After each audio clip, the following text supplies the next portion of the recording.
آسمان اور زمین کی خوبصورتی میں یہ ملک شام ہے، آب و ہوا کی لطافت میں یمن، اور پھولوں اور خوشبوؤں کی صورت میں ہند، زرخیزی میں مصر اور بیش بہا دھاتوں کی صورت میں چین ہے۔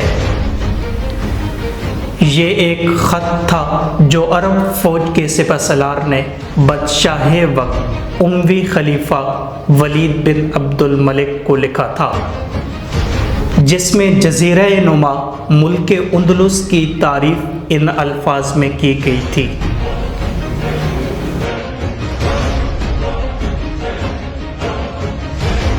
دوستو، اندلس کا جغرافیہ بھی کچھ اس طرح تھا جو ہر وقت انقلاب کے لیے تیار رہتا تھا، اور میدان جنگ کا ہر فاتح سپہ سالار اس کی ٹھنڈی ہواؤں اور دلکش نظاروں کو قبضے میں لینا چاہتا تھا۔ اندلس یعنی وہ سرزمین جس کا نام آتی ہی ذہن میں قدرتی حسن، تہذیبی جلال اور تاریخ کی گونج سنائی دیتی ہے۔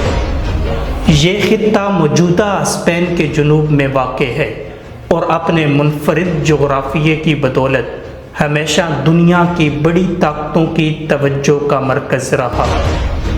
اندلس کے مشرق میں بحیرہ روم لہراتا ہے، جو صدیوں سے بحری تجارت اور فتوحات کا دروازہ رہا۔ جنوب میں ابنائے جبل الطارق واقع ہے، جو اسے افریقہ کے شمالی ساحلوں سے جوڑتا ہے۔ یہی وہ دروازہ تھا جہاں سے سپہ سالار اعظم طارق بن زیاد نے سن 711 میں داخل ہو کر ایک نئے عہد کی بنیاد رکھی تھی، اور شمال کی جانب بحر محیط کا سمندر جو اندلس کو ملک فراس یعنی موجودہ فرانس سے جدا کرتا ہے، جو صدیوں تک یورپی سیاست اور عسکری مہمات کا مرکز رہا، اور ساتھ ہی شمالی سرحدوں پر پہاڑی سلسلے جو اندلس کے لیے قدرتی حفاظتی دیوار کا کردار ادا کرتے ہیں۔ اور مزید آگے بڑھیں تو یہاں بحر ظلمات اور بحر اوقیانوس پھیلا ہوا ہے، جو کبھی اہل یورپ کے لیے ایک خوفناک راز تھا، تو دوسری طرف مسلمانوں کے لیے علم جستجو کی نئی راہیں کھولنے والا وسیلہ۔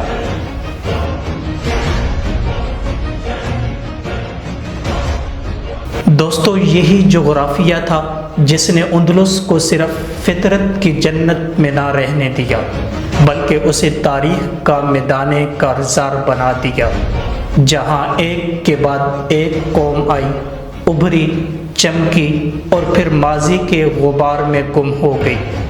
اندلس کے قدیم باشندے قوم سیلٹ سے تھے، جو فرانس کی سرزمین سے نقل مکانی کر کے یہاں وارد ہوئے۔ انہوں نے ان وادیوں، میدانوں اور پہاڑی سلسلوں کو اپنا مسکن بنایا۔ ان کے بعد دیگر اقوام بھی اس خطے میں داخل ہوئیں، کوئی حملہ آور کی صورت میں تو کوئی مہاجر کی مانند۔ چنانچہ اندلس ہمیشہ ایک کھلا دروازہ رہا، اور یوں مختلف اقوام کی آمد کا سلسلہ جاری رہا۔ ہر قوم نے اپنے وقت میں اقتدار سنبھالا، اپنے آثار چھوڑے، اور پھر تاریخ کے صفحے پر ایک سطر بن کر رہ گئے۔ لیکن یہ سلسلہ اس وقت ایک نئے موڑ پر پہنچا جب حضرت عیسیٰ علیہ السلام کی ولادت سے تقریباً 300 سال قبل اندلس پر بڑی جنگیں مسلط ہوئیں، اور یہاں کی مقامی اقوام کو ایک فیصلہ کن شکست کا سامنا کرنا پڑا۔ یہ وہ دور تھا جب رومی سلطنت اپنے پھیلاؤ کی جانب بڑھ رہی تھی، اور اندلس ان کے نشانے پر تھا۔ عظیم رومی فوجی قوت نے اندلس کو اپنے زیر تسلط کیا، اور پھر یوں یہ خطہ رومن سلطنت کا مغربی صوبہ بن گیا، یعنی ایک ایسا مقام جو اب رومن تمدن، قانون اور زبان کے اثر میں آ گیا تھا۔ چنانچہ پھر رومیوں نے اندلس پر تقریباً 5ویں صدی بعد از میلاد عیسیٰ تک اپنی حکمرانی قائم رکھی۔ یوں تو ہر آنے والی قوم نے اپنے اپنے عہد میں اندلس کو کچھ نہ کچھ ترقی دی، لیکن رومی سلطنت کے دور میں جس ترقی، رونق اور تہذیبی فروغ کا یہ خطہ گواہ بنا، وہ پہلے کبھی دیکھنے میں نہیں آیا تھا۔ رومیوں نے نہ صرف یہاں کے سیاسی نظم کو مستحکم کیا، بلکہ سڑکوں، پلوں، حماموں اور شہری منصوبہ بندی میں غیر معمولی ترقی کی، جس کے نتیجے میں اندلس کی سرزمین سرسبز و شاداب ہو گئی تھی، شہر آباد ہوئے اور معیشت کو استحکام ملا تھا، اور پھر یہ تمام عناصر آنے والے ادوار کے لیے جنگوں کی بنیاد بننے والے تھے، وہ بنیاد جس پر بعد کی اقوام نے اپنا تہذیبی محل تعمیر کیا۔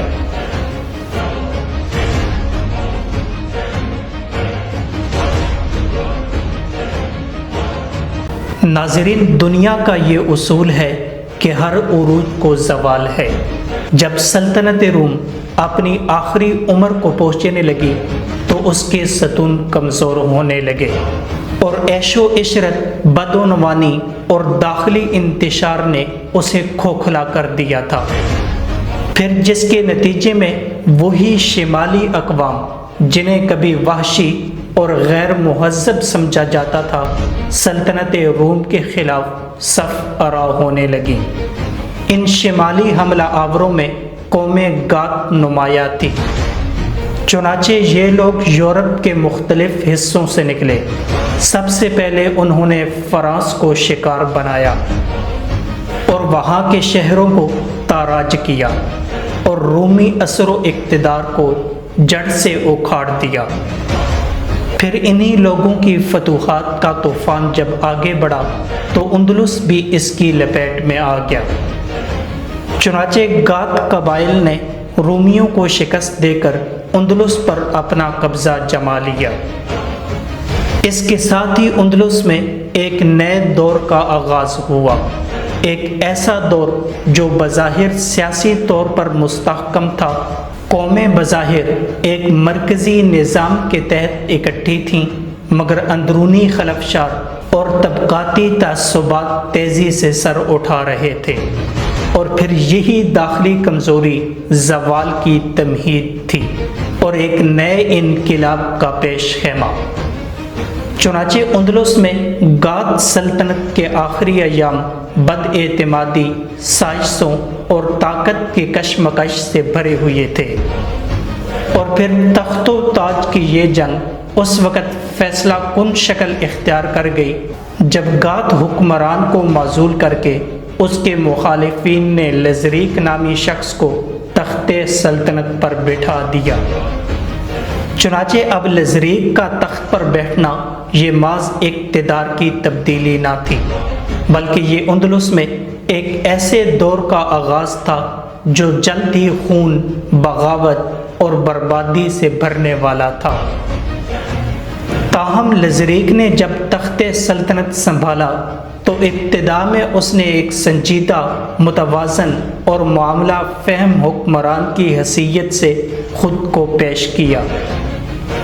اس نے سلطنت کے بکھرتے نظام کو سمیٹنے کی کوشش کی، لیکن جلدی وہ ان حقیقتوں سے دوچار ہوا جو اس کے اختیار سے باہر تھیں۔ بہرحال اب انقلاب کا زمانہ قریب تھا، اور اس انقلاب کی برود بھری ہوا میں صرف آگ لگانے کی دیر تھی۔ اس زمانے میں قاعدہ یہ تھا کہ شہزادے اور امرائے سلطنت اپنے بچوں کو شاہانہ تہذیب اور تعلیم دینے کی غرض سے بادشاہ کے سپرد کرتے تھے۔ اب انہی امراء میں سے ایک تھا کونٹ جولین، جو شمالی افریقہ کے علاقے سوتا کا گورنر تھا۔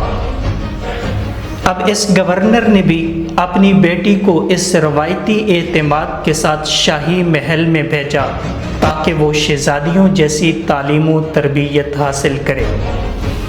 دوسری طرف شاہی محل میں پہنچنے والی گورنر کی بیٹی کے حسن و جمال نے بادشاہ لزریک کو ایسا اسیر کر لیا کہ بادشاہ قانون اور تہذیب کی تمام حدیں پار کر گیا، کیونکہ بادشاہ نے بزور طاقت گورنر کی بیٹی کو اپنی ہوش کا نشانہ بنایا۔ دوسری طرف اس واقعے کی خبر جب گورنر کو ہوئی تو اس میں انتقام کی آگ بھڑک اٹھی۔ چنانچہ پھر گورنر نے ایک ایسے انتقام کے بارے میں سوچا جس نے چند مہینوں بعد تاریخ اندلس کا رخ ہمیشہ ہمیشہ کے لیے بدل دیا تھا، اور جس کا عین رزلٹ یہ نکلا تھا کہ سپہ سالار طارق بن زیاد نے اندلس کو فتح کر لیا تھا۔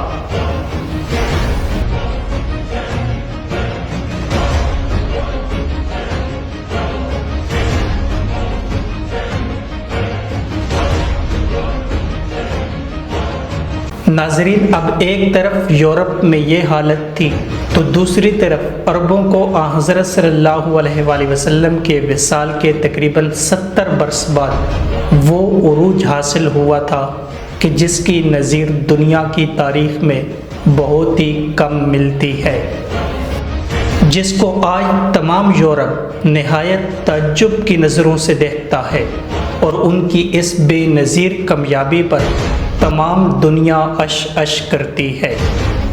اس قلیل عرصہ میں عرب، شام اور مصر اور افریقہ کا کامل شمالی حصہ فتح کرتے ہوئے اموی خلافت کی افواج بحر ظلمات کے ساحل تک جا پہنچی تھیں۔ تاہم یہ محض زمینی فتوحات نہ تھیں، بلکہ ایک تہذیب، ایک نظریہ اور ایک نئی دنیا کا آغاز تھا۔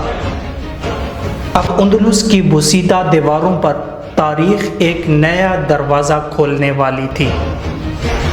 تاہم بحر ظلمات کے ساحل پر کھڑے مسلمانوں کے اس لشکر جرار میں ایک ایسا سپہ سالار بھی تھا جس کے دل پر سمندر کی گرجتی لہروں کا خوف نہیں بلکہ یقین کامل کا سکون طاری تھا۔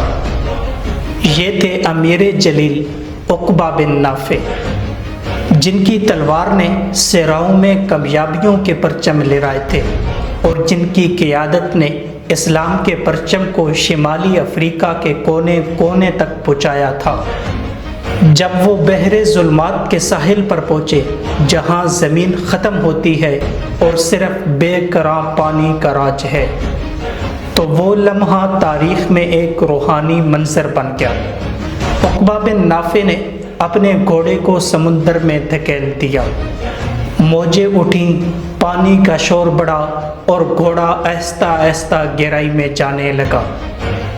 اس وقت سپہ سالار نے حسرت بھری نگاہوں سے آسمان کی طرف دیکھا اور سچے دل سے اپنے معبود حقیقی سے یہ التجا کی، یہ تیرا بندہ ناچیز جو کبھی ہزاروں بہادران جنگجوؤں سے مجبور نہ ہوا، اب اس سمندر نے اس کو مجبور کر دیا، ورنہ تیرے سچے نبی کی اشاعت مذہب میں کبھی دریغ نہ کرتا۔ دوسری طرف ملک اندلس کے فتح کرنے کی خاص وجہ یہ بھی تھی کہ 50 برس میں افریقہ کی تمام قوموں پر جو اسلام کے دائرۂ حکومت میں آ چکی تھیں، بالخصوص قوم بربر پر اسلامی تمدن کا ایسا اثر ہوا تھا کہ یہ اپنے کو عربوں کے برابر سمجھنے لگے تھے، اور یہیں سے بغاوت اور فساد کا خدشہ ہونے لگا تھا۔ اب خلافت بنو امیہ کی یہ اعلیٰ درجے کی خوش تدبیری تھی کہ انہوں نے بغاوت کے بڑھنے سے پہلے ہی ان اقوام کو ملک گیری کی طرف مائل کر دیا۔ چنانچہ اسی سلسلے میں جو پہلی فوج ابنائے طارق کو عبور کر کے یورپ میں داخل ہوئی تھی، وہ سب کے سب سوائے افسروں کے بربری تھی، اور یہی وہ لمحہ تھا جہاں اندلس کی فتح ایک مہم سے نکل کر ایک تاریخ ساز مشن بن گئی تھی، جس نے صدیوں تک یورپ کے نقشے پر اپنا رنگ بکھیرنا تھا۔ یوں تاریخ کے صفحات پر ایک نئی داستان رقم ہونے جا رہی تھی۔ اندلس وہ سرزمین جو صدیوں سے مختلف تہذیبوں کا گہوارہ رہی تھی، اب اسلام کی روحانی، فکری اور عسکری روشنی سے جگمگانے والی تھی۔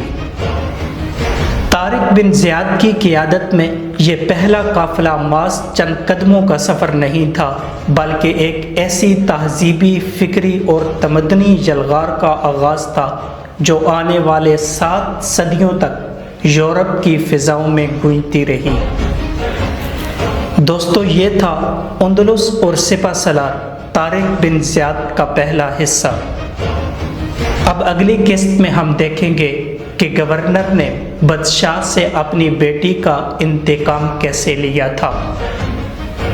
اندلس کی شاندار فتح اور اس علاقے پر 700 سالہ عربوں کی عظیم حکومت کے بارے میں جاننے کے لیے ہمارے ساتھ جڑے رہیں۔